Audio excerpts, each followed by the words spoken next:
नमस्कार दोस्तों, आप सभी का एक बार फिर से स्वागत है। दोस्तों, मैं लाया हूँ मुंशी प्रेमचंद की एक नई कहानी, सुजान भगत। तो चलिए शुरू करते हैं। सीधे-साधे किसान धन आते ही धर्म और कीर्ति की ओर झुकते हैं। धनिक समाज की भांति में पहले अपने भोग-विलास की ओर नहीं दौड़ते। सुजान की खेती में कई साल से कंचन बरस रहा था।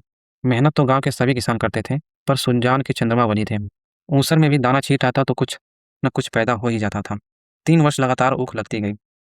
उधर गुड़ का भाव तेज था। कोई 2 ढाई हजार हाथ में आ गए। बस चित्त की वृत्ति धर्म की ओर झुक पड़ी। साधु संतों का आदर सत्कार होने लगा। द्वार पर धूनी जलने लगी। कानूनगो इलाके में आते तो सुजान महतो के चौपाल में ठहरते। हल्के के हेड कांस्टेबल थानेदार शिक्षा विभाग के अफसर एक न एक उस चौपाल में पड़ा ही रहता। महतो मारी खुशी के फूले न समाते। धन्य भाग उनके द्वार पर अब इतने बड़े बड़े हाकिम आकर ठहरते हैं। जिन हाकिमों के सामने उसका मुंह न खुलता था, उन्हीं की अब महतो महतो करते जबान सूखती थी। कभी कभी भजन भाव हो जाता। एक महात्मा ने दौर अच्छा देखा तो गांव में आसन जमा दिया। गाजे और चरस की बहार उड़ने लगे। एक ढोलक आई, मजीरे मंगवाए गए, सत्संग होने लगा। यह सब सुजान के दम का जुलूस था। घर में शेरों दूध होता, मगर सुजान के कंठ तले एक बूंद जाने की भी कसम थी। कभी हाकिम लोग चलते, कभी महात्मा लोग। किसान को दूध घी से क्या मतलब, उसे तो रोटी और साग चाहिए। सुजान की नम्रता का अब परावर न था।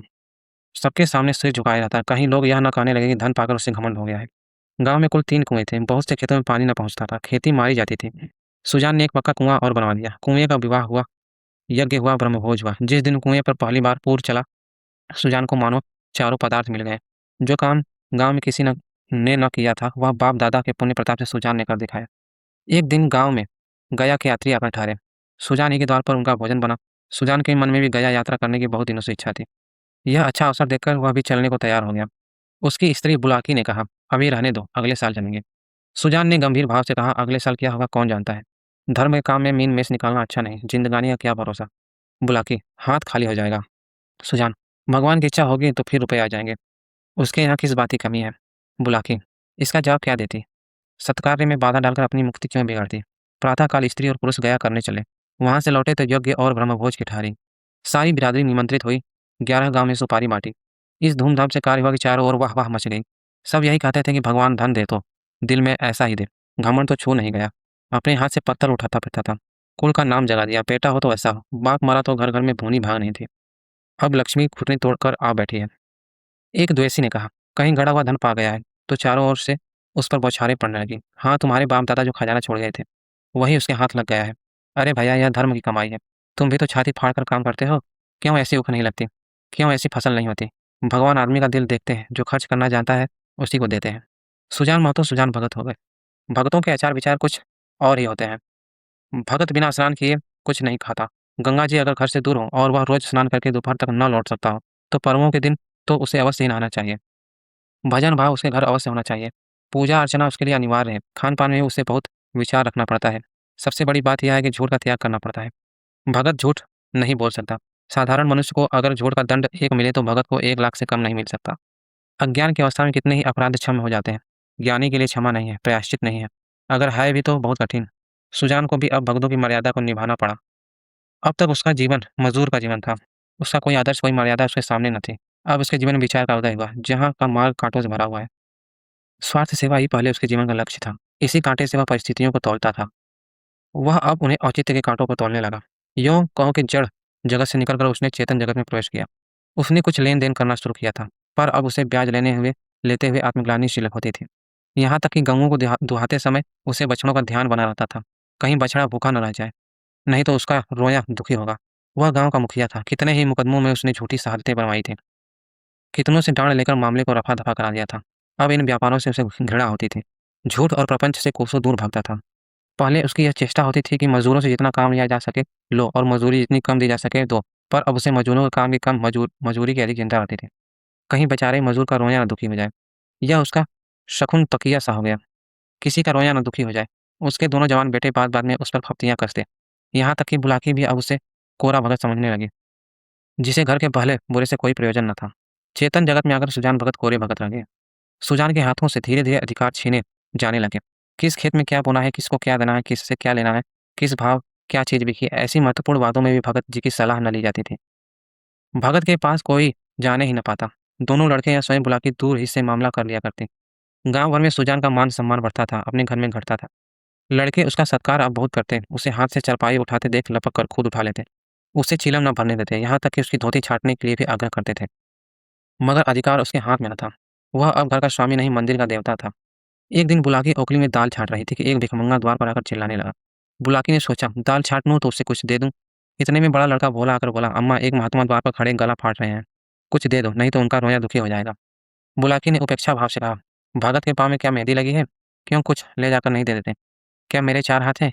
किस-किस का रोया सुखी करूँ? दिन भर तो तांता लगा रहता है। भोला, चौपट करने लगे हैं, और क्या? अभी माँगूँ? बैंगन देने आया था। हिसाब से 7 मन हुए। तौला तो पौने 7 मन ही निकले। मैंने कहा 10 सेर और ला। तो आप बैठे-बैठे कहते हैं, अब इतनी दूर कहाँ जाएगा? भरपाई लिख दो, नहीं तो उसका रोया दुखी होगा। मैंने भरपाई नहीं लिखी। 10 सेर बाकी लिख दिया। बुलाकी, बहुत अच्छा किया तुमने, बकने दिया करो। 10-5 दफ़े मुँह की खाएँगे तो आप ही बोलना छोड़ देंगे। भोला, दिन भर एक न एक खूचड़ निकालते रहते हैं। 100 दफ़े कह दिया कि तुम घर गृहस्थी के मामले में न बोला करो, पर इनसे बिन बोले रहा ही नहीं जाता। बुलाकी, मैं जानती कि इनका यह हाल होगा तो गुरु मंत्र न लेने देती। भोला, भगत क्या हुए कि दिन दुनिया दोनों से गए। सारा दिन पूजा पाठ में ही उड़ जाता है। अभी ऐसे बूढ़े नहीं हो गए कि कोई काम ही ना कर सके।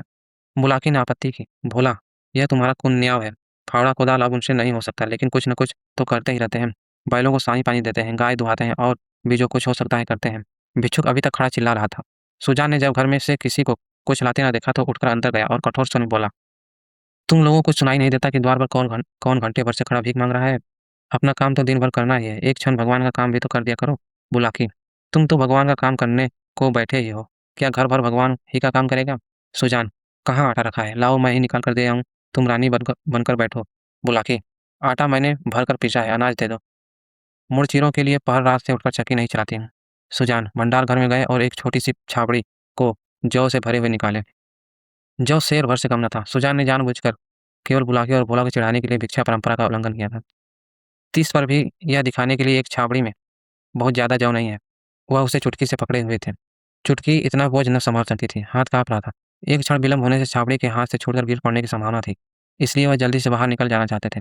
सहसा भोला ने छाबड़ी उनके हाथ से छीन ली और त्योरियां बदलकर बोला, सेंत का माल नहीं है जो लुटाने चले हो। छाती फाड़-फाड़ कर काम करते हैं, तब दाना घर में आता है। सुजान ने खिसियाकर कहा, मैं भी तो बैठा नहीं रहता। बोला, भीख भीख की तरह दी जाती है, लुटाई नहीं जाती। हम तो एक बेला खाकर दिन काटते हैं कि पति पानी बना रहे और तुम्हें लुटाने की सूझी है? तुम्हें क्या मालूम कि घर में क्या हो रहा है? सुजान ने ऐसा कोई जवाब न दिया। बाहर आकर भिखारी से कह दिया, बाबा इस समय जाओ, किसी का हाथ खाली नहीं है, और पेड़ के नीचे बैठकर विचारों में मग्न हो गया। अपने घर में उसका यह अनादर, अभी वह अपाहिज नहीं है, हाथ-पाँव थके नहीं है, घर का कुछ न कुछ काम करता ही रहता है। उस पर यह अनादर उसी ने घर बनाया है, यह सारी विभूति उसी के श्रम का फल है। पर अब इस घर पर उसका कोई अधिकार नहीं रहा। अब वह द्वारा कुत्ता है, पड़ा रहे और घरवाले जो रूखा-सूखा दें वह खाकर पेट भर लिया करें। ऐसे जीवन को धिक्कार है, सुजान ऐसे घर में नहीं रह सकता। संध्या हो गई थी। भोला का छोटा भाई शंकर नारियल भर कर लाया। सुजान ने नारियल दीवार से टिकाकर रख दिया। धीरे-धीरे तंबाकू जल गया। जरा देर में भोला ने द्वार पर चारपाई डाल दी। सुजान पेड़ के नीचे से न उठा। कुछ देर और गुजारी। भोजन तैयार हुआ। भोला बुलाने आया। सुजान ने कहा, भूख नहीं है। बहुत मनावन करने पर भी न उठा। तब बुलाकी ने आकर कहा, खाना खाने क्यों नहीं चलते? जी तो अच्छा है। सुजान को सबसे अधिक क्रोध बुलाकी ही पर था।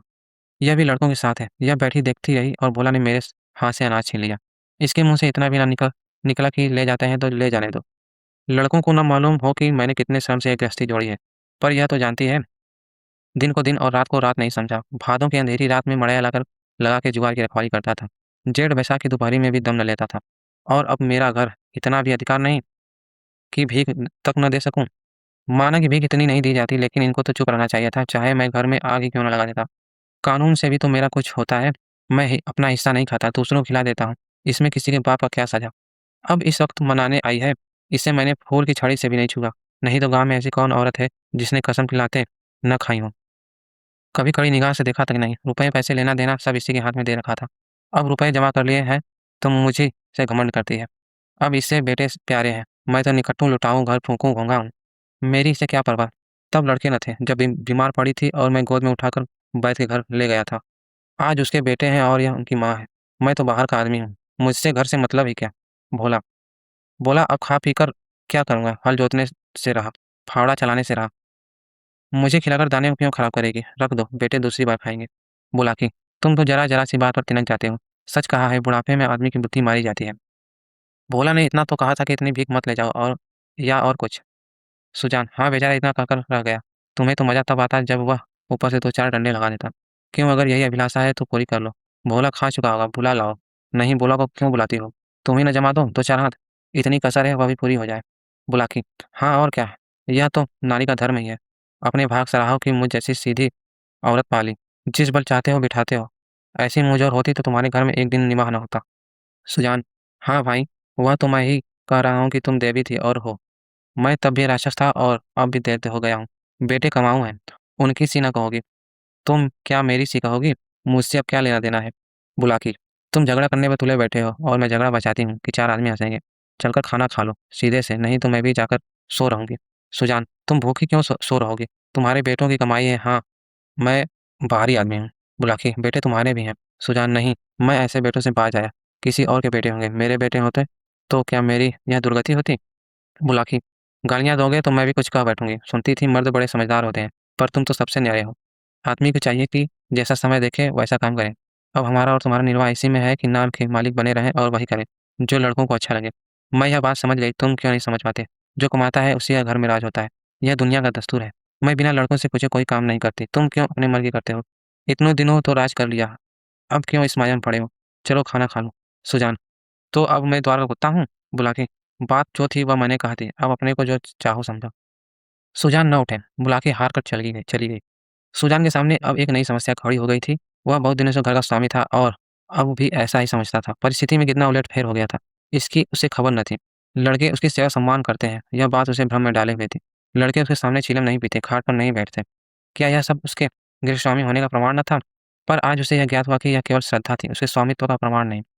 क्या इस श्रद्धा के बदले वह अपना अधिकार छोड़ सकता था? कदापि नहीं। अब तक जिस घर में राज किया, उसी घर में पराधीन बनकर वह नहीं रह सकता। उसको श्रद्धा की चाह नहीं, सेवा की भूख नहीं, उसे अधिकार चाहिए। वह इस घर पर दूसरों का अधिकार नहीं दे सकता। मंदिर का पुजारी बनकर वह नहीं रह सकता। न जाने कितनी रात बाकी थी। सुजान ने उठकर गड़ासे से बैलों का चारा काटना शुरू। सारा गांव सोता था, पर सुजान करवी काट रहे थे। इतना श्रम उन्होंने अपने जीवन में कभी न किया था। जब से उन्होंने काम करना छोड़ा था, बराबर चारे के लिए हाय हाय पड़ी रहती थी। शंकर भी काटता था, भोला भी काटता था, पर चारा पूरा न पड़ता था। आज वह इन लौंडों को दिखा देगा कि चारा कैसे काटना चाहिए। उनके सामने एक कटिया का पहाड़ खड़ा हो गया और टुकड़े कितने महीन और सुडौल थे, मानो सांचे में ढल गए हों। मुंह अंधेरे बुलाकी उठी तो कटिया का ढेर देखकर दंग रह गई। बोली, क्या भोला आज रात भर कटिया ही काटता रह गया? कितना कहा कि बेटा जी से जहान है, पर मानता ही नहीं। रात को सोया ही नहीं। सुजान भगत ने ताने से कहा, वह सोता ही कब है, जब देखता हूँ काम ही करता रहता है। ऐसा कमाऊ संसार में और कौन होगा? इतने में भोला आंखें मलता हुआ बाहर निकला। उसने उसे भी यह ढेर देखकर आश्चर्य हुआ। माँ से बोला, क्या शंकर आज बड़ी रात को उठा था? अम्मा? बुलाकी, वह तो पड़ा सो रहा है। मैंने तो समझा तुमने काटी होगी। भोला, मैं तो सवेरे उठ ही नहीं पाता, दिन भर चाहे जितना काम कर लूं, पर रात को मुझसे नहीं उठाया जाता। बुलाकी, तो क्या तुम्हारे दादा ने काटी है? भोला, हाँ मालूम होता है, रात भर सोए नहीं। बुलाकी, मुझसे कल बड़ी भूल हुई। अरे, वह तो हल लेकर जा रहे हैं। जान देने पर उतारे हो गए हैं क्या? बुलाकी, क्रोधी तो सदा के हैं, अब किसी की सुनेंगे थोड़े ही। भोला, शंकर को जगा दो, मैं भी जल्दी से मुंह हाथ धोकर हल ले जाऊं। जब और किसानों के साथ भोला हल लेकर खेत पर पहुंचा तो सुजान आधा खेत जोत चुके थे। भोला ने चुपके से काम करना शुरू किया। सुजान से कुछ बोलने की उसकी हिम्मत न पड़ी। दोपहर हुआ, सभी किसानों ने हल छोड़ दिए, पर सुजान भगत अपने काम में मग्न है। भोला थक गया है, उसकी बार बार इच्छा होती है कि बैलों को खोल दे, मगर डर के मारे कुछ कह नहीं सकता। उसको आश्चर्य हो रहा है कि दादा कैसे इतनी मेहनत कर रहे हैं। आखिर डरते डरते बोला, दादा अब तो दोपहर हो गई, हल खोल देना। सुजान, हाँ खोल दो, तुम बैलों को लेकर चलो, मैं डांड फेंक कर आता हूँ। भोला, मैं संझा को फेंक दूंगा। सुजान, तुम क्या फेंक दोगे? देखते नहीं हो खेत कटोरे की तरह गहरा हो गया है, तभी तो बीच में पानी जम जाता है। इस गोइड़ के खेत में 20 मन का भीगा होता था। तुम लोगों ने इसका सत्यानाश कर दिया। बैल खोल दिए गए। भोला बैलों को लेकर घर चला, पर सुजान डांड फेंकते रहे। आध घंटे के बाद डांड फेंक कर वह घर आए, मगर थकान का नाम न था। नहा खाकर आराम करने के बदले उन्होंने बैलों को सहलाना शुरू किया। उनकी पीठ पर हाथ फेरा, उनके पैर मले, पूंछ सहलाई। बैलों की पूंछ खड़ी थी। सुजान की गोद में सिर रखे उन्हें अकथनीय सुख मिल रहा था। बहुत दिनों के बाद आज उन्हें यह आनंद प्राप्त हुआ था। उनकी आंखों में कृतज्ञता भरी हुई थी, मानो वे कह रहे थे, हम तुम्हारे साथ रात दिन काम करने को तैयार हैं। अन्य कृषकों की भांति भोला अभी कमर सीधी कर रहा था कि सुजान ने फिर हल उठाया और खेत की ओर चले। दोनों बैल उमंग से भरे दौड़े चले जाते थे, मानो वह उन्हें स्वयं खेत में पहुंचने की जल्दी थी। भोला ने मड़ैया में लेटे लेटे पिता को हल लिए जाते देखा, पर उठ न सका। उसकी हिम्मत छूट गई। उसने कभी इतना परिश्रम न किया था। उससे बनी बनाई गृहस्थी मिल गई थी, उसे ज्यों त्यों चला रहा था। इन दामों वह घर का स्वामी बनने का इच्छुक था न था। जवान आदमी को 20 धंधे होते हैं, हंसने बोलने के लिए, गाने बजाने के लिए। उसे कुछ चाहिए, उसे कुछ समय चाहिए। पड़ोस के गांव में दंगल हो रहा है, जवान आदमी कैसे अपने को वहां जाने से रोकेगा? किसी गांव में बारात आई है, नाच गाना हो रहा है, जवान आदमी क्यों उसके आनंद से वंचित रह सकता है? वृद्धजनों के लिए ये बाधाएं नहीं, उन्हें न नाच गाने से मतलब, न खेल तमाशे से गरज, केवल अपने काम से काम है। बुलाकी ने कहा, भोला तुम्हारे दादा हल लेकर गए। भोला, जाने दो अम्मा, मुझसे यह नहीं हो सकता। सुजान भगत के इस नवीन उत्साह पर गांव में टिकाए हुई निकल गई सारी भक्ति। बना हुआ था, माया में फंसा हुआ है। आदमी काहे को है, भूत है। मगर भगत जी के द्वार पर अब फिर साधु संत आसन जमाए देखे जाते हैं। उनका आदर सम्मान होता है। अब के उसकी खेती ने सोना उगल दिया है। बखारी में अनाज रखने की जगह नहीं मिलती। जिस खेत में 5 मन मुश्किल से होता था, उसी खेत में आपकी 10 मन की उपज हुई है। चैत का महीना था, खलिहानों में सतयुग का राज था। जगह जगह अनाज के ढेर लगे हुए थे। यही समय है जब कृषकों को भी थोड़ी देर के लिए अपना जीवन सफल मालूम होता है, जब गर्व से उनका हृदय उछलने लगता है। सुजान भगत टोकरों में अनाज भर भर कर देते थे और दोनों लड़के टोकरे लेकर घर में अनाज रखाते थे। कितने ही भाट और भिक्षुक जगत भगत जी को घेरे हुए थे। उनमें वह भिक्षुक भी था जो आज से 8 महीने पहले भगत के द्वार से निराश होकर लौट गया था। सासा भगत ने उस भिक्षुक से पूछा, क्यों बाबा, आज कहाँ कहाँ चक्कर लगा है? भिक्षुक, अभी तो कहीं नहीं गया भगत जी, पहले तुम्हारे ही पास आया हूँ। भगत, अच्छा, तुम्हारे सामने यह ढेर है, इसमें से जितना अनाज उठाकर ले जा सको ले जाओ। भिक्षुक ने लुब्ध नेत्रों से ढेर को देखकर कहा, जितना अपने हाथ से उठाकर दे दोगे उतना ही लूंगा। भगत, नहीं, तुमसे जितना उठ सके उठा लो। भिक्षुक के पास एक चादर थी। उसने 10 सेर अनाज उसमें भरा और उठाने लगा। संकोच के मारे और अधिक भरने का उसे साहस न हुआ। भगत उसके मन का भाव समझकर आश्वासन देते हुए बोला, बस इतना तो एक बच्चा भी उठा ले जाएगा। भिक्षुक ने भोला की ओर संदिग्ध नेत्रों से देखकर कहा, मेरे लिए इतना ही बहुत है। भगत, नहीं, तुम सुख चाहते हो, अभी और भरो। भिक्षुक ने एक पसेरी अनाज और भरा और फिर भोला की ओर सशक दृष्टि से देखने लगा। भगत, उसकी ओर क्या देखते हो? बाबा जी, मैं जो कहता हूँ वह करो। तुमसे जितना उठाया जा सके उठा लो। भिक्षुक डर रहा था कहीं उसे से ने अनाज भर लिया और भोला ने गठरी न उठाने दी तो कितनी भद्द होगी और भिक्षुकों को हंसने का अवसर मिल जाएगा। सब यही कहेंगे कि भिक्षुक कितना लोभी है, उसे और अनाज भरने की हिम्मत न पड़ी। तब सुजान भगत ने चादर लेकर उसमें अनाज भरा और गठरी बांधकर बोले, इसे उठा ले जाओ। भिक्षुक, बाबा इतना तो मुझसे उठ न सकेगा। भगत, अरे इतना भी ना उठ सकेगा, बहुत होगा तो मन भर, भला जोर तो लगाओ, देखो उठा सकते हो या नहीं। भिक्षुक ने गठरी को आजमाया, भारी थी, जगह से हिली भी नहीं। बोला, भगत जी, यह मुझसे न उठेगी। भगत, अच्छा बताओ किस गांव में रहते हो? भिक्षुक, बड़ी दूर है भगत जी, अमोल का नाम तो सुना होगा। भगत, अच्छा, आगे आगे चलो, मैं पहुंचा दूंगा। यह कहकर भगत ने जोर लगाकर गठरी उठाई और सिर पर रखकर भिक्षुक के पीछे हो लिए। देखने वाले भगत का यह पौरुष देखकर चकित हो गए। उन्हें क्या मालूम था कि भगत पर इस समय कौन सा नशा है। 8 महीने के निरंतर अविरल परिश्रम का आज उन्हें फल मिला था। आज उन्होंने अपना खोया हुआ अधिकार फिर पाया था। वही तलवार जो केलों को भी नहीं काट सकती, शान पर चढ़कर लोहे को काट देती है। मानव जीवन में लाग बड़े महत्व की वस्तु है। जिसमें लाग है वह बूढ़ा भी हो तो जवान है, जिनमें लाग नहीं, गैरत नहीं, वह जवान भी हो तो मृतक है। सुजान भगत में लाग थी और उसी ने उन्हें अमानुषीय बल प्रदान कर दिया था। चलते समय उन्होंने बोला कि और सगरों नेत्रों से देखा और बोले, यह ये भाट और भिक्षुक खड़े हैं, कोई खाली हाथ न लौटने पावे। भोला सिर झुकाए खड़ा था, उससे कुछ बोलने का हौसला न हुआ। वृद्ध पिता ने उसे परास्त कर दिया था। धन्यवाद।